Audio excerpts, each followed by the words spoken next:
Olá, eu sou a Mariana Chirico e este é mais um vídeo do Mundo Multipolar. O tema da semana é os significados da queda de Cabul e o retorno dos talibãs ao governo do Afeganistão. Por favor, ao final do vídeo, lembrem de curtir, compartilhar, comentar. Você sabe que isso fortalece o canal e não custa nada. Já pararam para se perguntar por que o mundo está com as atenções aí voltadas para um paísinho pequenininho, que é um dos mais pobres do mundo, e lá na Ásia Central?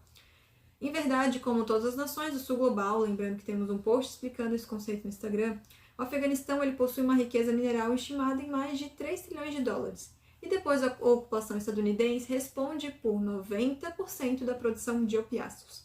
Sim, os Estados Unidos aumentaram consideravelmente a plantação da papoula no país, que é a planta que dá origem às droguinhas aí que a galera gosta.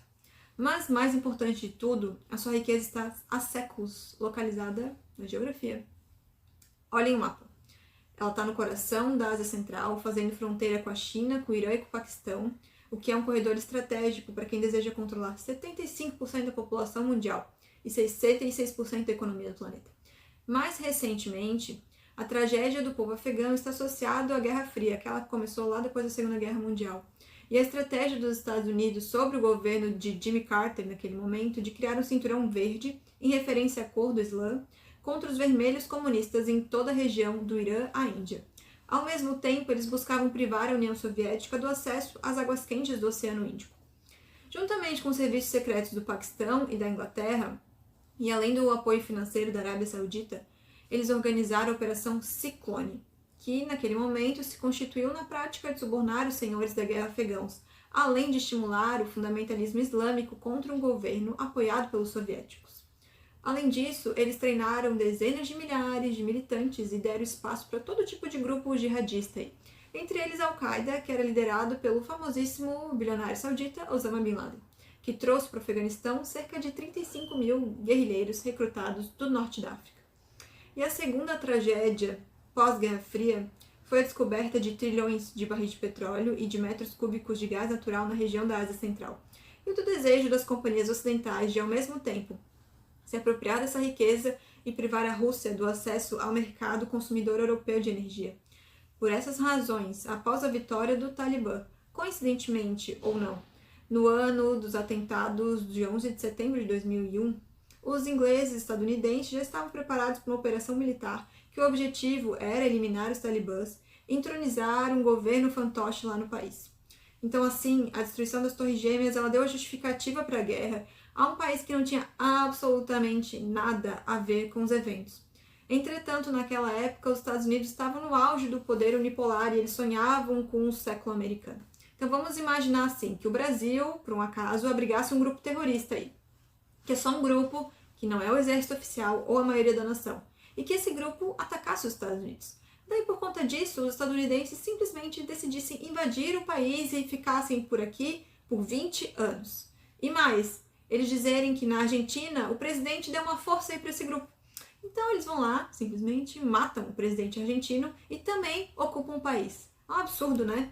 Mas então, gente, foi o que aconteceu basicamente no Afeganistão e Iraque. Mas voltando ao Afeganistão, passados 20 anos, após destruírem toda a infraestrutura do país, escolas, estradas, hospitais, eles gastaram cerca de 3 trilhões de dólares, milhares de mortos e feridos, 2 milhões de viúvas, 5 milhões de refugiados. Os Estados Unidos eles foram forçados a se retirar do país. E a queda de Cabul, que é a capital do Afeganistão, no último dia 15 de agosto, sem um único tiro do Talibã, bem como as cenas que se espalharam pelo mundo de milhares de pessoas perdidas no aeroporto de Cabul, que é controlado pelos Estados Unidos, ou de pessoas despencando dos cargueiros estadunidenses, são testemunho não apenas do fracasso de 20 anos de ocupação do país pelas forças da OTAN, como da queda definitiva da presença dos Estados Unidos na Ásia Central. Elas testemunham o fim do Império Estadunidense e da hegemonia da civilização ocidental. E sobre essas cenas terríveis, vale a pena falar que o Talibã não interferiu na gestão do aeroporto pelos Estados Unidos e na logística do aeroporto, que também é comandada por eles. Bem pelo contrário, eles mantiveram livre o tráfego aéreo. Então, foram as companhias aéreas que cancelaram os voos e, portanto, foram responsáveis, junto com os Estados Unidos, pelo caos nos aeroportos. Por outro lado, a desenvoltura de Irã, China e Rússia, e essas duas últimas mantendo as suas embaixadas abertas em Cabul, indicam a consolidação da ordem multipolar, em detrimento do Império Colonial pós-Guerra Fria. A estabilização política do Afeganistão significa a desmontagem da máquina ideológica estadunidense que manipulou a fé muçulmana com objetivos geoestratégicos. Em troca da paz e segurança nas fronteiras, a Rússia e a China, que são países líderes da Organização Econômica de Xangai, poderão fornecer os recursos para a reestruturação econômica do país e para sua inserção na nova economia mundial, como uma plataforma de conectividade de toda a Eurásia por meio das novas rotas da seda e da Comunidade Econômica Eurasiana.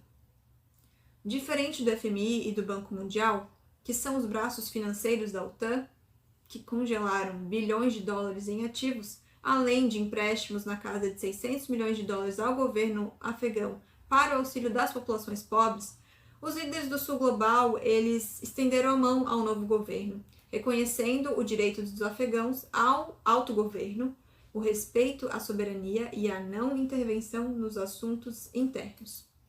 Entretanto, a saída em condições humilhantes das forças ocidentais indicam a intenção de semear o caos, impedir uma transição pacífica e a configuração de um novo governo no Afeganistão. Além disso, a reorganização da Aliança do Norte, que é parceira da OTAN, indica uma guerra fria pela frente.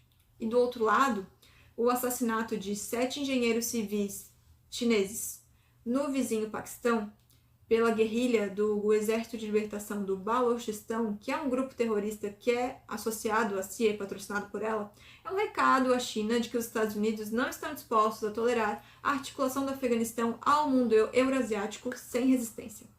Os atentados em Cabul, os atentados à bomba em Cabul, que foi promovido pelo ISIS-K, a gente fez um post sobre isso, também apontam para as dificuldades de um novo governo, que o novo governo terá para reconstruir o país. E aguardamos assim o que mais vai acontecer naquela região. Nós vamos ainda soltar, gente, mais vídeos e mais textos e mais posts sobre o assunto, explicando mais algumas questões, falando da pauta identitária também, da questão das mulheres no Afeganistão. Então é isso, lembrem de curtir o vídeo, compartilhar, comentar tudo isso e até a próxima.